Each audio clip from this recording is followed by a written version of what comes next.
So from your experience, what strategy will you recommend for someone passing this IELTS effectively? Like, do you have any strategy? It's simple. Practice, practice, practice, practice. And when I say practice, not just going through the past questions, you must practice to time. So what financial mistakes people do make during the process? I would say maybe seeking information where you shouldn't, and in the process you end up spending money that you should have saved for something else. Okay, now what factors could you say delay most applications most times? Majorly incomplete information. Like recently, there was a case of someone who submitted his application, and there was need for IRCC to verify his employment. Unfortunately, when they called in, the employer had a different information to give. For me, first shock was the weather. Wow.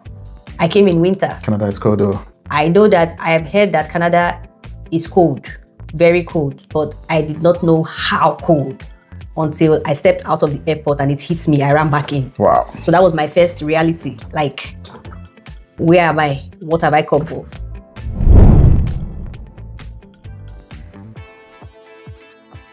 Thank you, Christie, for joining me today.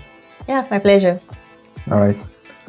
Okay, I've divided this interview into different sections in order to take our viewers through this Canada journey, immigration journey from start to finish. But before we go into the main business itself, can you briefly introduce yourself and also your Canada journey, your journey to Canada?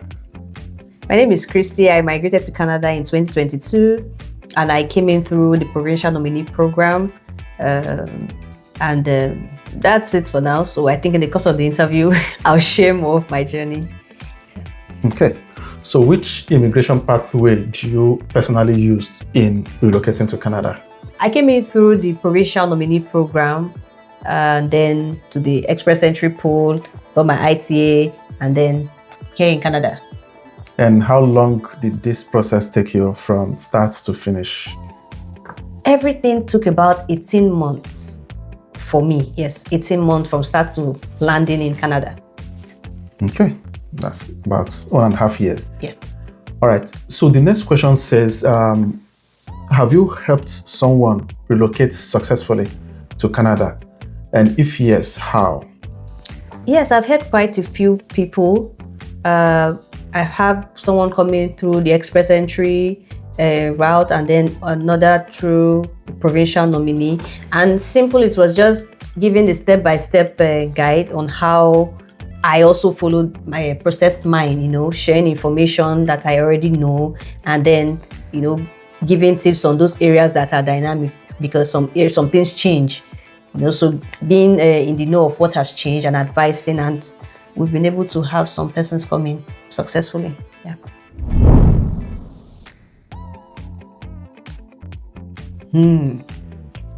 It's a yes and no.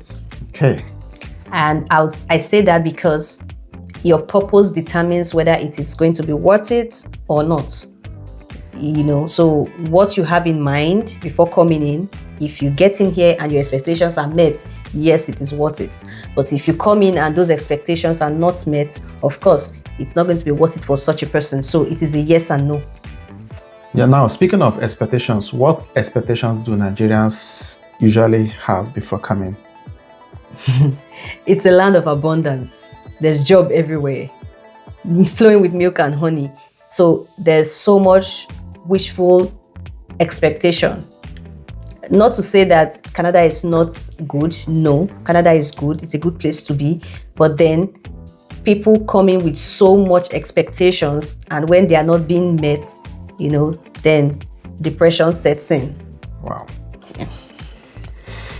Interesting, depression. So that brings us to the next question, which is what is the biggest shock or reality check for someone after landing in Canada?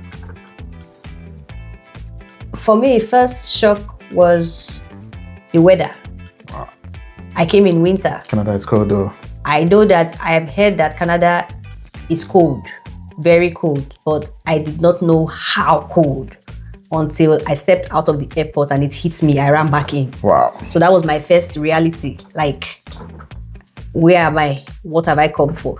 So that's one. Another reality is shock is the culture, the difference in culture, the way we interact. We are used to communal living, but coming here, everybody is solo, so that's another reality that's going to set in for you, especially if you come in alone.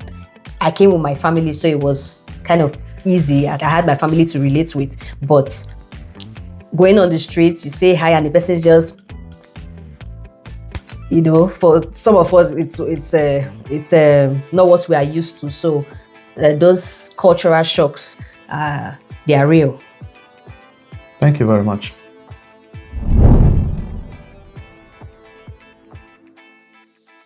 Okay, so now this is money matter, the costs of coming to Canada. So what is the realistic total cost of someone relocating to Canada today? You would be looking somewhere around $2,600 to $3,000, depending on how your process goes. But that is the money that you would need to spend. That amount includes your IELTS, that's your English, your language exam fee, your credential evaluation, the application fees you would need to pay at the point of submitting your application, of course, your biometrics, medicals, and generally all that you will need. You should be looking at something around $2,600 that you will need to spend. Then, of course, you also have your proof of funds to deal with. Proof of funds is listed there. I think one person is about 15,000 Canadian dollars, and two persons is 19,000. So the list is there, but that's for the proof of funds. But what you will need to spend in total is about 2,500, 2,600, around there. Okay, so 2,600 Canadian dollars apart from the proof of fund. Now, can you give us like a brief breakdown of this cost for each of these items that you listed? You mentioned IELTS, you mentioned evaluation of credentials, you mentioned application fee, you mentioned biometrics and medicals. So someone watching this video now, let them have an idea of each of these items, like around how much are we looking at? Currently, I will just give estimates because I don't have exact figures. For the IELTS, you should be looking somewhere around $260, $240, $260, around that range. I'm not sure of the exact figure. Same goes for your West verification. It should be around $260, maybe $264, $265. I'm not sure exactly. For biometrics, I think biometrics is about $85. Your right to permanent residency and application fee is about $1,500, something close to $1,006. So put all these costs together. That's why I said you should be looking somewhere around 2,006 thereabout. But all of these amounts I'm calling, they are all in black and white. You can find them on the internet or in the IRCC website here. Okay, and are there any unexpected costs one should prepare for? Yes. For instance, some persons would need to retake their language test. Okay. Those are costs that you don't expect to incur, because you hope to pass at the first instance. So that should be considered. You would also need to do like a police check at some point. That's also a cost that could come in. Then sometimes your medicals, if your processing takes longer than expected, if your medicals expires, of course, you will need to do another medicals. You pay that money again. If your IELTS should expire, you will need to pay that money again. So those are the costs that could come in that you obviously did not plan for. So what financial mistakes people do make during the process? I would say maybe seeking information where you shouldn't, and in the process you end up spending money that you should have saved for something else. I'll give an instance. When it comes to the express entry, the provincial nominee programs, those, for instance, do not really require the services of an agent. So you can read or get yourself into groups where you get information, where informations are shared about these things, and then you just follow through the process by yourself. But if you find yourself going in for in search of an agent, those are money that will just go in, because the agent is not going to write your language exam for you. The agent is not going to go to your school and process your credential evaluation for you. You would sit for your exams by yourself. So those are things that people need to look out for. Okay, thank you for clarifying and shedding light on those issues.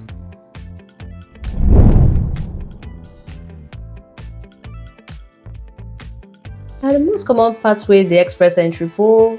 You have the Provincial Nominee Program as well. We also have other, then the student routes, people coming to school.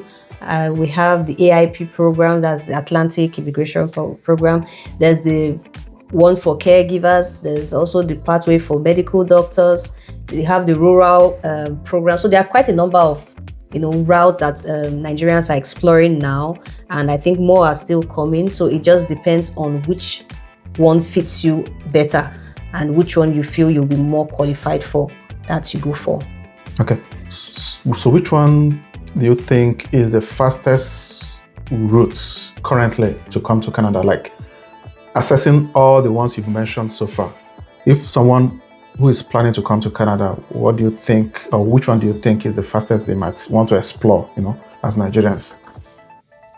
I would say it's still relative, because it depends on what you're bringing to the table. For express entry, for instance, for some persons, they are able to max out all their scores, and within a year, they get invited. People are exploring writing French. That on its own would, move your scores up. So for someone who is coming into the pool with French, within a year, you might just land in Canada. Okay, but some school of thought will say express entry is the fastest. So how true is that? That is what I just said now. It depends on what you are bringing to the table. If you're coming in to the express entry pool, you are above a certain age, say you are above 40, then if you want to leave that pool on time, you have to come in with something that would guarantee you living there on time, or else you will just be there forever. Okay. Looking at Nigerian contests as we are, realistically, which pathway is the most realistic for Nigerians, like coming from Nigeria, considering our circumstances, our situation in Nigeria? You've mentioned express entry, provincial nominee, AIP, student route, someone who wants to Japa. Let's just give it the term Japa now in Nigeria. Which pathway among these could you advise them to explore that is sure for them to get invited to Canada? If you have your funds, the fastest might be the student route. Okay. Because if you have your funds, you apply, you get your admission, that's like the fastest route. But if you want the most secured route, then you should be looking at the express entry, provincial nominee programs, the AIPs. Those ones guarantee your permanent stay when you come in.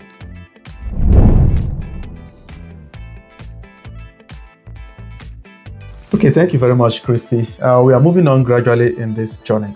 Now, talking about IELTS requirements, how important is IELTS for Canada immigration? Very important. Like, very important. Okay. And what score should applicants realistically aim for? If I really want to tap into this IELTS to boost my scores, what score should I be looking at? Currently, I would say you should aim at maxing your IELTS. I know to be in the pool, the minimum is a band 6. That's the express entry pool. But because of how competitive it is right now, you cannot be looking at 6. Your aim should be 9. And if you fall short, then you should be hitting 8, 8.5 if you actually want to be successful in that pool. Interesting. So from your experience, what strategy would you recommend for someone passing this IELTS effectively? Like, Do you have any strategy? It's simple. Practice, practice, practice, practice. And when I say practice, not just going through the past questions, you must practice to time. If the required time for a particular module is 60 minutes, you should be practicing 50 minutes so that when it's time for the main exam, you are on point. So it's practice. That's the only key. Okay. Practice, practice, practice, practice makes perfection. Okay, now, what factors could you say delay most applications most times? Majorly incomplete information and sometimes overloaded information. Easy, simple does it. Easy does it. So make it as simple as possible, but ensure that everything is contained in there. No misrepresentation, no misinformation, and you'll be sure to have your processing smooth.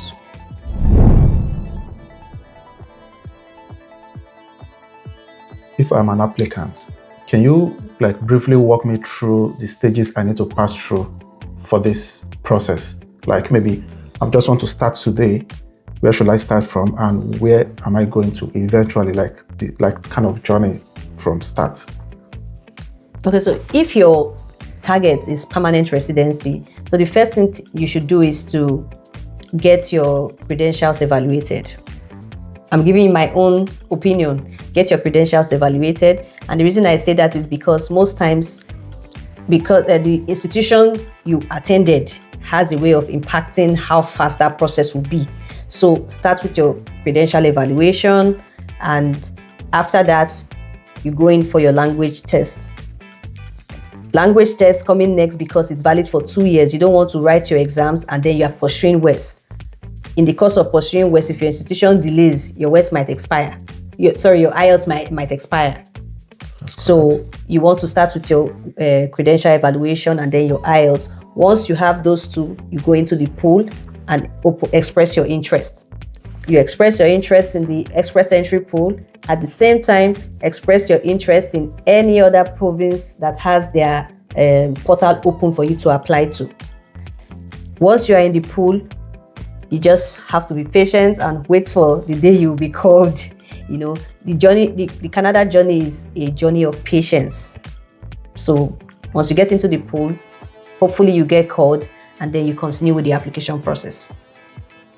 Journey of patience.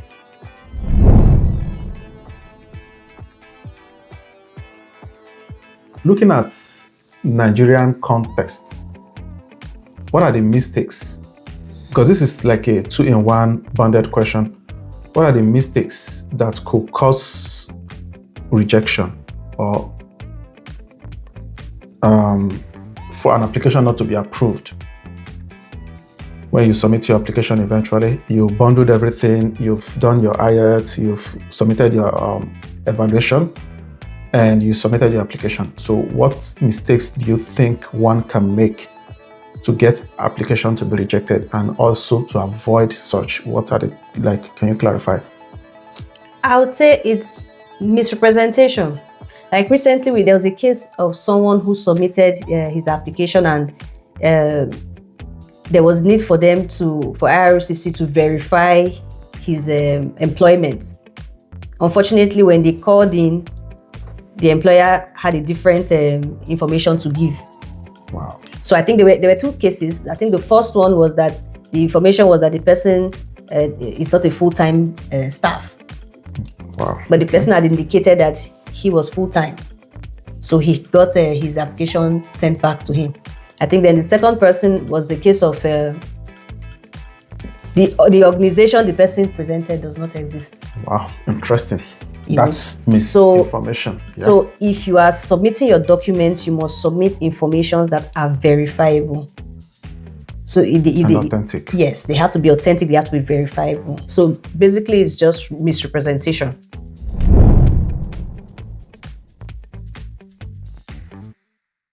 What happens in the first 30 days landing in Canada or arriving in Canada? I think the first few days you would actually spend trying to sort out things like your SIN, that's your social insurance number, and then you should try as much as possible to get your health cards I think within that, the first few weeks, I think your PR card, if you came in through the permanent residency, if you came in as a permanent resident, your cards would be, mailed to you. But first thing first, you're seeing the health cards, just settle in your accommodation, and then you have to know your way around. And then, of course, you start finding ways of earning money for yourself. Speaking of money, so how easy is it to get jobs in Canada? It is relative. Everything is relative, So Is Canada joining a relative? That's the second adjective for it. It is relative, So it depends. It's the timeline is different for everybody, and it also depends on your approach. Okay, so for some persons, they come in and it's very fast. Okay. They are able to get paid employment in their current career, or their home career, while for some others, it could take some time. For most people, they have to look for survival jobs in the first instance, like, call agents or grocery attendants and store attendants and stuff like that. Survival jobs, basically, before they are able to get into their career of choice. So it's relative, purely relative. Some persons also have to go back to school, to brush up. Some persons have to, get their credentials, their Canadian equivalents for career people, especially maybe like doctors, nurses, accountants, for pharmacists. So those professional careers, when you come in here, most times you may need to get your license, get your Canadian license or certification for you to practice. So it's relative, purely relative. Yeah, relative. And you took the next question from my mouth, which are survival jobs, which you've mentioned as well. So now going to the next one, how will you advise, or what will you advise someone that just came in newly on how to settle in fast? If you are planning to come into Canada, I would say come in prepared. Come in prepared, I mean, don't just come with your work experience and your education. Come at least with one skill. Because you never can tell what you would meet. You never can tell how fast or how slow it would be for you to get a job in your career. So it's better to come in with a skill and also come in with some funds, because Canada is not cheap. So you need to come in prepared so you are not caught in the middle. That's my little advice. Okay, thank you.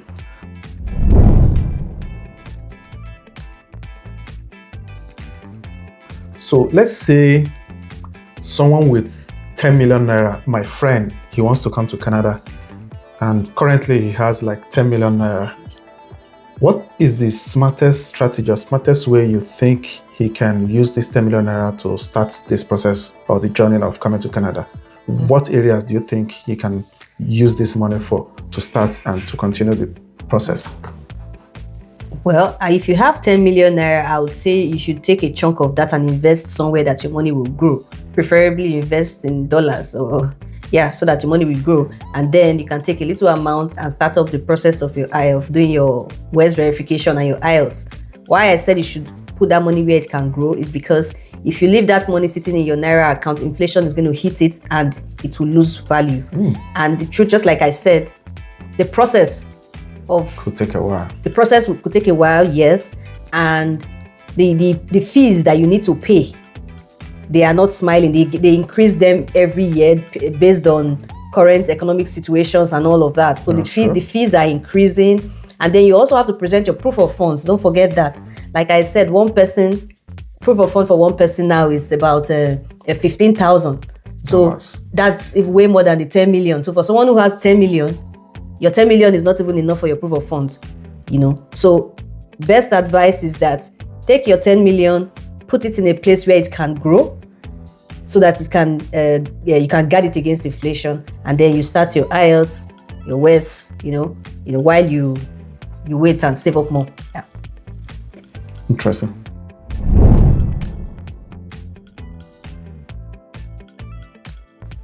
What is this one truth Nigerians need to hear before they start this journey? Like, as they're thinking in their mind, what is this one truth? Well, one truth that everyone needs to know is that it's not, Canada is not for the faint-hearted. It's a nice place to be.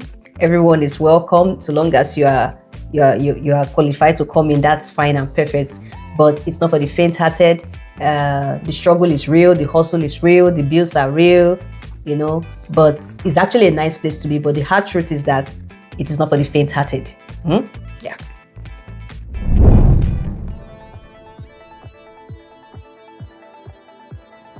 Okay, so one last question. If you could start again, what would you do differently?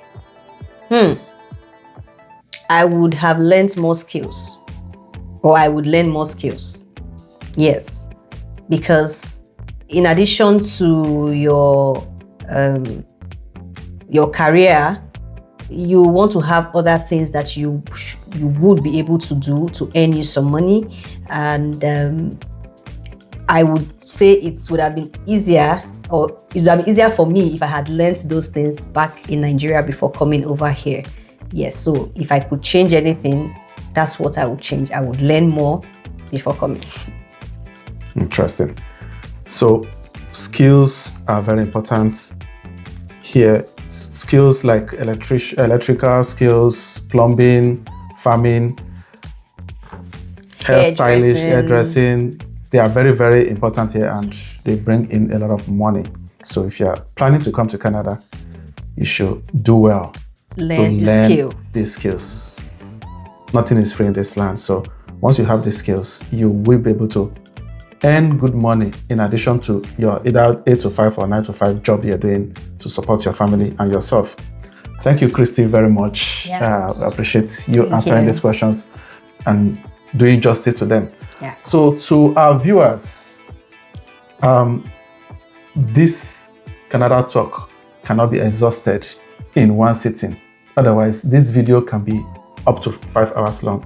Yeah. So I'm going to have another session where we will give you breakdown, step-by-step guide on student route, because that is a different package on its own. That is a massive topic on its own. Meanwhile, if you need more information or a complete guide for this Canada immigration, the PR, the PMP, EE, AIP, whatever, there is an audio book coming your way. Please watch out for that, and also check the description. Once it's available, it will be linked. The link will be pinned in the description for you to follow through. And if you have any question, you can drop it in the comment section. We will be available to do justice to them as much as we can. And if you're looking outside of Canada, let's say USA, UK, Australia, Germany, those ones will be coming to your way in our subsequent sections. Thank you for watching, and please do subscribe to this channel if you have not. Like this video, share, and also turn on the notification bell so that next time when we post beautiful and useful information like this, you will get notified. Thank you very much.